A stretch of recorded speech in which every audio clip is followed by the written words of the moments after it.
Hello friends, कैसे हैं आप सब लोग। आशा करता हूँ कि आप सब लोग बहुत अच्छे होंगे, मस्त होंगे, स्वस्थ होंगे। दोस्तों, अगर आप दिव्यांग साथी हो या आप नॉन दिव्यांग साथी हो तो आज आपको एक बहुत बड़ी भर्ती के बारे में बताने वाला हूँ। ये इलाहाबाद हाई कोर्ट में आरओ, एआरओ और सीए की भर्ती है। इसमें अगर आप नॉन दिव्यांग हो तो आप तो फॉर्म भर ही सकते हो, लेकिन अगर आप दिव्यांग साथी हो और आपके एक हाथ में दिक्कत है या एक पैर में दिक्कत है या आपके दोनों पैरों में दिक्कत है या आप एलसी है, डीडब्ल्यू है, एएवी है या लो विज़न वाले हैं या एचएच वाले हैं या एमडी वाले हैं, तो आप सभी दिव्यांग साथी इसमें फॉर्म भर सकते हो। इसके सिलेबस में इस बार बदलाव हो गया है, वो भी मैं इस वीडियो में बताऊंगा। और इसके अलावा दिव्यांगजनों की कितनी फ़ीस लगेगी, दिव्यांगजनों को कितनी एज चाहिए और नॉन दिव्यांगजनों को कितनी एज चाहिए, और भी इससे अलावा दिव्यांगजनों की कितनी पोस्टें हैं, टोटल किस पोस्ट के लिए, मतलब आरओ के लिए कितनी पोस्टें हैं, एआरओ के लिए कितनी पोस्टें हैं, सीए के लिए कितनी पोस्टें हैं, ये सारी चीज़ें इस वीडियो में आप लोगों को बताने वाला हूं। तो पहले इस वीडियो को ध्यान से एक बार ज़रूर देखना, फिर उसके बाद में आप अपना फॉर्म फिल ज़रूर कर लेना अगर आप भरना चाहते हो तो। क्या क्वालिफ़िकेशन चाहिए ये देखना बहुत ज़रूरी है, वो भी मैं आप लोगों को इसी वीडियो में बता दूंगा। तो अगर आप लोग मेरे चैनल पर नए हो तो सबसे पहले तो मेरे चैनल को सब्सक्राइब कर लो, और वीडियो पसंद आती है तो इसको लाइक करके शेयर ज़रूर कर देना अपने साथियों तक। तो वीडियो को ज़रूर ही शेयर करना, और आप जिस भी दिव्यांग ग्रुप में जुड़े हुए हो उस ग्रुप में इस वीडियो को शेयर ज़रूर कर देना, ताकि आपके साथी सभी वीडियो देख ले और जिन जिन को फॉर्म भरना है वो अपना फॉर्म ज़रूर फिल कर दे। चलो हम सबसे पहले नोटिफिकेशन में देखते हैं और दिव्यांगजनों से रिलेटेड क्या रूल्स है, क्या रेगुलेशन है, ये सारी चीज़ें भी इस वीडियो में मैं आप लोगों को बता दूंगा, इसलिए इस वीडियो को लास्ट तक ध्यान से ज़रूर देखना। देखो दोस्तों, ये फुल नोटिफिकेशन है। अब की बार इस एग्ज़ाम को एनटीए कंडक्ट कराएगी, ठीक है। और इसमें आप जानते हो कि review officer, assistant review officers, इसके अलावा कंप्यूटर असिस्टेंट की ये पोस्टें हैं। तो इसमें लगभग जितने दिव्यांग साथी मैंने आपको बताया अभी पीछे, उनमें से सभी दिव्यांगजन अप्लाई कर सकते हैं। अगर मैं इसका फॉर्म फिल होने की बात करूं तो देखो 1 जून 2026 से इसके फॉर्म फिल होना शुरू हो गए हैं, और आपके पास में बहुत ज़्यादा टाइम नहीं है फॉर्म भरने का। आप 21 जून 2026 तक ही इसका फॉर्म भर सकते हो। फीस वगैरह आप इसकी 22 जून 2026 तक सबमिट कर सकते हो। अगर आपके फॉर्म में कोई गलती हो जाती है तो उसमें सुधार करने के लिए आप 24 जून से 25 जून तक उसमें सुधार कर सकते हो। जब आपका एडमिट कार्ड आएगा, जब आपका एग्ज़ाम होगा, रिजल्ट वगैरह आएगा, तो वो मैं आप लोगों के लिए वीडियो बना दूंगा, इसलिए चैनल को सब्सक्राइब ज़रूर करना। सबसे पहले हम इसमें क्वालिफिकेशन देख लेते हैं। आप आरओ के लिए अप्लाई करो या एआरओ के लिए अप्लाई करो या सीए के लिए अप्लाई करो, सभी में सेम क्वालिफिकेशन है। देखो, सबसे पहले आपको बता दूं कि आपके पास में ग्रेजुएशन होना चाहिए। ग्रेजुएशन आपने किसी भी स्ट्रीम में किया हो, मतलब आप साइंस साइड से हो या आर्ट्स साइड से हो, किसी भी स्ट्रीम में आपने किया हो, बस आपके पास में ग्रेजुएशन होना चाहिए।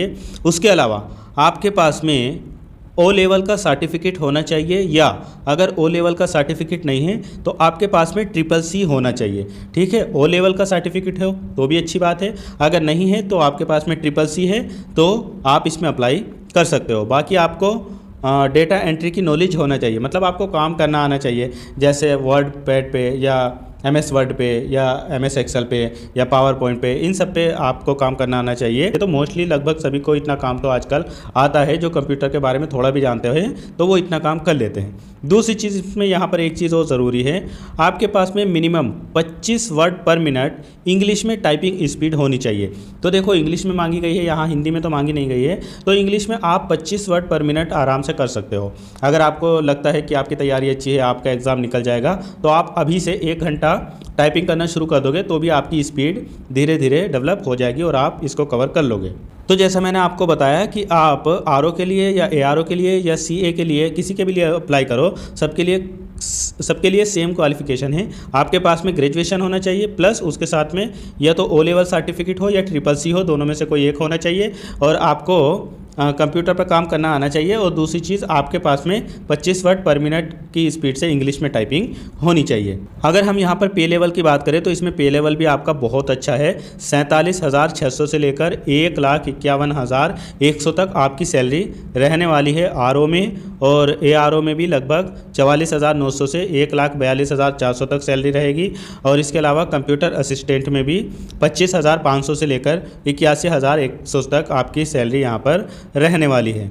आरओ में टोटल पोस्ट की बात करूँ तो 138 पोस्टें हैं। बाकी एआरओ में अगर हम देखें तो 380 पोस्टें हैं। इसके अलावा अगर हम कंप्यूटर असिस्टेंट में देखें तो टोटल पोस्ट यहाँ पर 25 है। अब देखो इसमें जितनी वैकेंसी है उसमें परसेंटेज के हिसाब से इन्होंने सीट दी है। जैसे अगर कोई शेड्यूल कास्ट से है तो उनको 21% रिजर्वेशन यहाँ पर दिया जा रहा है, और अगर कोई शेड्यूल ट्राइब वाले हैं तो उनको 2%, ओबीसी वाले हैं तो 27%, इकोनॉमिक्स वीकर है तो यहाँ पर 10% सीटें हैं, और वोमेंस की 20%, डीएफएफ वालों की 2%, एक्स सर्विसमैन की 5%, और जितने भी दिव्यांग साथी हैं उनको यहाँ पर 4% रिजर्वेशन दिया गया है। अब देखो यहाँ पर आप देख सकते हो, अगर आप लोकोमोटर डिसेबिलिटी में आते हैं तो 1% आपका रिजर्वेशन है। लोकोमोटर डिसेबिलिटी में अगर आपके एक हाथ में दिक्कत है, एक पैर में दिक्कत है, या दोनों पैरों में दिक्कत है, या आप लेप्रोसी क्योर्ड है, डाउन सिंड्रोम है, एसिड अटैक है, तो आप अप्लाई कर सकते हैं। 1% आपके लिए यहाँ पर सीट रखी गई है। फिर इसके बाद में अगर आप दृष्टिबाधित है, दृष्टिबाधित में अगर आप लो विज़न वाले हैं, यहाँ पर जो टोटली ब्लाइंड होते हैं उनकी पोस्ट नहीं है। जो यहाँ पर लो विज़न वाले हैं उनको यहाँ पर लिया गया है, तो लो विज़न वालों के लिए भी 1% सीट रिजर्व है। और इसी तरीके से अगर आप HI कैटेगरी में बिलोंग करते हैं, जैसे हार्ड ऑफ हियरिंग वाले हैं, अगर आप HH वाले हैं तो आप लोगों के लिए भी 1% सीटें हैं। और इसके अलावा जो MD वगैरह वाले हैं उनके लिए भी 1% सीट यहाँ पर है। तो यहाँ पर देखो, अगर आप के एक हाथ में दिक्कत है, या एक पैर में, या दोनों पैरों में, या लेप्रोसी, या डाउन सिंड्रोम, या एसिड अटैक, या लो विज़न, या HH वाले, या MD वाले हैं, तो आप अप्लाई कर सकते हो। आप देखो यहाँ पर आपकी डिसेबिलिटी और आपकी कैटेगरी के हिसाब से यहाँ पर सीटें बांटी गई है। जैसे अगर आप SC वाले दिव्यांग हैं तो आपके लिए 1 सीट है RO में, ठीक है। और इसके अलावा अगर आप OBC वाले हैं तो आपके लिए भी 1 सीट है, और अगर आप यहाँ पर अनरिजर्व वाले हैं तो आपके लिए यहाँ पर 2 सीटें हैं। तो RO में टोटल दिव्यांगजनों की 4 सीट है।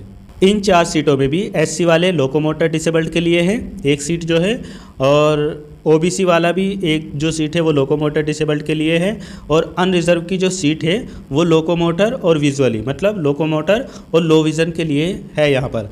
तो इसका मतलब RO में HH वालों की कोई पोस्ट नहीं है, यहाँ पर लोकोमोटर डिसेबल्ड और लो विज़न वालों की 1-1 पोस्ट है। फिर इसके बाद में जो ARO वाली पोस्ट है उसमें अगर आप SC से बिलोंग करते हैं और दिव्यांगजन है तो आपकी यहाँ पर 3 पोस्टें हैं।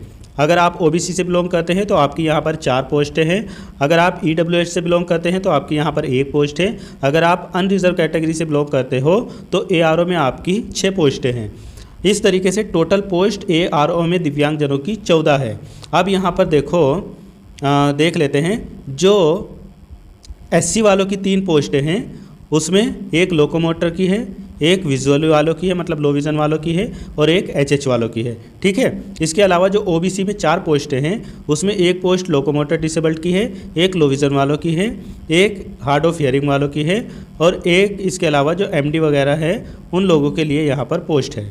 EWS में भी 1 पोस्ट लोकोमोटर डिसेबल्ड की है, और अनरिजर्व में जो 6 पोस्ट है उसमें 2 पोस्ट लोकोमोटर डिसेबल्ड की है, 2 विजुअली इम्पायर्ड की है, और 2 हियरिंग इम्पायर्ड की है। इसके अलावा दोस्तों जो कंप्यूटर असिस्टेंट की पोस्ट है उसमें दिव्यांगजनों की अलग से कोई पोस्ट नहीं है। अगर आप एज अ जनरल क्वालिफाइड करते हैं तो एक अलग बात है, बाकी दिव्यांगजनों की अलग से यहाँ पर कोई पोस्ट नहीं है। तो जब आप फॉर्म भरते समय पोस्ट प्रेफरेंस देंगे तो ये ज़रूर ध्यान रखना कि कहाँ पर आपकी पोस्टें हैं। इसीलिए वीडियो को ध्यान से देखा करो, समझ के तभी फॉर्म भरा करो। इस फॉर्म को वही साथी भर सकते हैं जो 40% या उससे ज़्यादा वाले दिव्यांग है। बाकी यहाँ पर परमानेंट और टेम्परेरी का तो कुछ ऐसा नहीं दिया, तो अगर आपका टेम्परेरी भी है तो भी आप भर सकते हो, और परमानेंट है तो बहुत ही अच्छी बात है। 40% और उससे ज़्यादा का बस होना चाहिए। इसमें अप्लाई करने के लिए जो दिव्यांग साथी है उनको रिजर्वेशन का फ़ायदा तभी मिलेगा जब वो यूपी से बिलोंग करते होंगे। बाकी जो अदर स्टेट वाले हैं यूपी के अलावा, तो उनको एज अ जनरल ही क्वालिफाइड करना पड़ेगा। एज की यहाँ पर कोई दिक्कत नहीं है। 21 से लेकर 35 वर्ष तक के अगर आप दिव्यांग साथी है या नॉन दिव्यांग साथी है तो अप्लाई कर सकते हैं, और दिव्यांगजनों को एज में 15 वर्ष का रिलैक्सेशन भी दिया जाएगा। तो एज की तो कोई दिक्कत नहीं है, बस आपके पास में अगर क्वालिफिकेशन है तो आप इसमें अप्लाई ज़रूर कर देना। अब दोस्तों देखो, अगर हम इसमें फ़ीस की बात करें कि इसका फॉर्म भरने में कितनी फ़ीस लगेगी, तो इसमें देखो थोड़ी सी दिक्कत वाली बात है कि इसमें फ़ीस ज़्यादा लग रही है। जैसे अगर आप जनरल या OBC वाले हैं तो आपकी यहाँ पर 1200 रुपये फ़ीस लगेगी। अगर आप SC ST EWS वाले हैं तो आपकी यहाँ पर 1000 रुपये फ़ीस लगेगी। अगर आप दिव्यांगजन भी है तो आपकी भी लगभग इतनी ही फ़ीस लगेगी।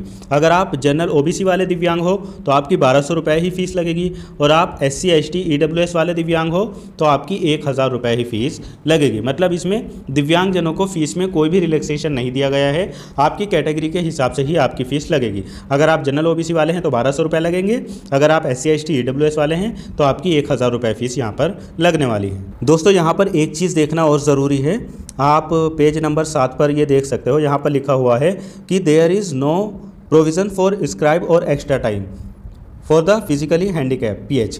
मतलब यहाँ पर जो दिव्यांग साथी है अगर वो चाहते हैं स्क्राइब लेना या एक्स्ट्रा टाइम लेना तो उनको यहाँ पर ना ही स्क्राइब दिया जाएगा और ना ही यहाँ पर एक्स्ट्रा टाइम दिया जाएगा। किसी भी कैटेगरी से हो, चाहे आप लो विज़न वाले हो, चाहे आप BL हो, कोई भी हो, OA हो, कोई भी हो, किसी को भी यहाँ पर स्क्राइब भी नहीं मिलेगा और ना ही किसी को एक्स्ट्रा टाइम मिलेगा। अगर हाँ कोई ऐसे दिव्यांग साथी है जो मान लीजिए लो विज़न है और वो मैग्नीफाइंग ग्लास लेकर जाना चाहते हैं ताकि उनको बड़े बड़े अक्षर दिखाई दे, तो वो अपना मैग्नीफाइंग ग्लास ले जा सकते हैं।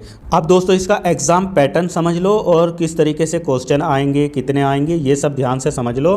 देखो यहाँ पर सबसे पहले आपका प्री होगा, स्टेज 1 होगा, उसमें आपका सबसे पहले प्री होगा। ये मल्टीपल चॉइस क्वेश्चन रहेंगे, मतलब ऑब्जेक्टिव। आपका एग्ज़ाम जो होगा वो ऑफलाइन होगा। टोटल क्वेश्चन जो होंगे वो 200 हो गए, मतलब 200 हो गए, और मार्क्स भी जो हो गए वो 200 ही हो गए, मतलब एक क्वेश्चन 1 नंबर का होगा। इसके लिए आपको 3 घंटे का समय दिया जाएगा। प्री में आपकी किसी प्रकार की कोई निगेटिव मार्किंग नहीं होगी, कोई मिनिमम क्वालिफिकेशन मार्क्स नहीं होंगे। इसमें general science, history of India, Indian national movement, Indian polity, economic and culture और Indian agriculture, commerce and trade, इसके अलावा पॉपुलेशन, इकोलॉजी, अर्बनाइजेशन इंडिया के कॉन्टेक्स्ट में पूछा जाएगा, वर्ल्ड ज्योग्राफी और इंडिया की ज्योग्राफी, रिसोर्स ऑफ इंडिया और current national and international movement से रिलेटेड क्वेश्चन, मतलब करंट अफेयर, और general aptitude, special knowledge regarding education, culture, agriculture, industry, trade, living and social tradition of Uttar Pradesh, और इसके अलावा knowledge of general English and general Hindi, इसके अलावा elementary knowledge of computers. ये सारे क्वेश्चन आपसे प्री में पूछे जाएंगे। इसके बाद में आपका स्टेज 2 होगा जो मेंस एग्ज़ाम होगा। आपका स्टेज 2 जो होगा उसमें मैक्सिमम मार्क्स हो गए 150, मतलब जो आपका स्टेज 2 होगा उसमें मैक्सिमम मार्क्स रहेंगे आपके 150 यानी 150, और इसमें आपको 2 घंटे का समय दिया जाएगा। यहाँ पर मिनिमम क्वालिफाइंग मार्क्स जो है वो 50 मार्क्स लाने हैं आपको 150 मार्क्स में से, मतलब 150 में से 50 तो आपको लाना ही लाना है। अगर आप 50 से कम लाएंगे तो फिर आपको यहाँ पर नहीं लिया जाएगा, आपकी कॉपी नहीं चेक की जाएगी। अब यहाँ पर देख लो आपसे क्या क्या पूछा जाएगा। जो स्टेज 2 है उसमें सबसे पहले आपके सामने सेक्शन 1 आएगा, उसमें एस्से राइटिंग इन इंग्लिश, ठीक है। यहाँ पर अप्रोक्सीमेटली 200 वर्ड्स का ये रहेगा और इसके लिए 30 मार्क्स आपको दिए जाएंगे। फिर सेक्शन B रहेगा जिसमें प्रेसिस राइटिंग इन इंग्लिश, ये भी 30 मार्क्स का रहेगा। फिर इसके बाद में सेक्शन C रहेगा, सेक्शन C में 1 रहेगा जिसमें translation from English to Hindi, और सेक्शन C में ही 2 translation from Hindi to English. ये दोनों ही 25-25 मार्क्स में पूछे जाएंगे। फिर इसके बाद में आपके सामने सेक्शन D आएगा जिसमें कंप्रीहेंशन इन इंग्लिश पूछा जाएगा जो 40 मार्क्स का होगा। फिर इतना होने के बाद में स्टेज 3 होगा जिसमें कंप्यूटर बेस्ड मॉड्यूल यानी CBT, और इसमें मैक्सिमम 50 मार्क्स दिए जाएंगे और ये 20 मिनट का रहेगा। इसमें निगेटिव मार्किंग नहीं रहेगी, मिनिमम क्वालिफाइंग मार्क्स जो रहेंगे वो 25 रहेंगे। 50 में से आपको 25 नंबर लाना ही लाना है। इसमें आपको लगभग 500 वर्ड्स दिए जाएंगे जिनको आपको हूबहू इंग्लिश में वैसे का वैसे ही लिखना है 20 मिनट में, तो इसका भी ध्यान रखना, ये आपका बहुत इंपॉर्टेंट है। इस तरीके से स्टेज 2 और 3 को मिलाकर 200 मार्क्स आपके यहाँ पर हो जाएंगे। इन्हीं 200 मार्क्स में से आपका सिलेक्शन तय होगा। आपको पता है आपका मेंस जो होगा वो सब्जेक्टिव टाइप होगा और स्टेज 3 जो होगा वो कंप्यूटर बेस्ड टेस्ट होगा, CBT होगा, वो कंप्यूटर पर ही होगा। तो ये देखो इस बार का आपका सिलेबस है, इसको ध्यान से देखना और इसी के हिसाब से अपनी तैयारी करना। बाकी दोस्तों इसका फॉर्म भरने में कोई दिक्कत आपको नहीं आएगी, अगर आएगी तो आप मुझे बता सकते हो। अगर ज़्यादा से ज़्यादा लोग कमेंट करेंगे कि फॉर्म फिल कैसे करें ये बता दूं मैं, तो मैं बना दूंगा उसके लिए वीडियो। बाकी मुझे नहीं लगता कि इसमें कोई दिक्कत आएगी। सबसे पहले आप रजिस्ट्रेशन कर लेंगे, फिर एप्लीकेशन फॉर्म, फिर अपनी फ़ीस वगैरह कटवा देंगे। यहाँ पर देखो फॉर्मेट भी दिया हुआ है किस किस तरीके से करना है, और जिस तरीके से आप सीटेट वगैरह का फॉर्म भरते हो सेम उसी तरीके से ये भी भर जाएगा। जैसे आपने CUET वगैरह का फॉर्म भरा होगा वैसे ही ये भी फॉर्म आराम से भर जाएगा। फिर भी अगर आपको दिक्कत आती है तो कमेंट बॉक्स में ज़रूर बताना। इसमें और कुछ बताने के लिए इतना ज़्यादा नहीं है। इसमें लाइव फ़ोटो भी लेगा, हाँ ये याद रखना, आपका लाइव फ़ोटो इसमें लिया जाएगा। तो इस फॉर्म को अच्छे से भरना। अगर आप इसकी तैयारी कर रहे हो तो अच्छे से तैयारी करना। थोड़ा सा फ़ीस ज़्यादा है बस, लेकिन अगर आप इतना एफर्ट्स कर सकते हो तो फ़ीस दे देना 1200 या 1000 रुपये, और अपना फॉर्म ज़रूर भर लेना। तैयारी अपनी अच्छे से कर लेना, क्योंकि बार बार जॉब नहीं आती, और आप लोग जानते हो कि क्या कंडीशन चल रही है इस समय, जॉब मिलना बहुत मुश्किल हो रहा है। तो अगर कहीं पर एक भी पोस्ट आ रही है तो उसको फिल कर दो और उसका पेपर ज़रूर दो। अगर मेरी वीडियो अच्छी लगी है, मेरी बात अच्छी लगी है, मैंने अच्छे से आपको समझाया है, तो इस वीडियो को लाइक करके शेयर ज़रूर करना। ज़्यादा से ज़्यादा ग्रुप में शेयर कर दिया करो ताकि ज़्यादा से ज़्यादा दिव्यांग साथियों की हेल्प हो सके। मिलता हूँ मैं फिर किसी और वीडियो में। Thank you so much.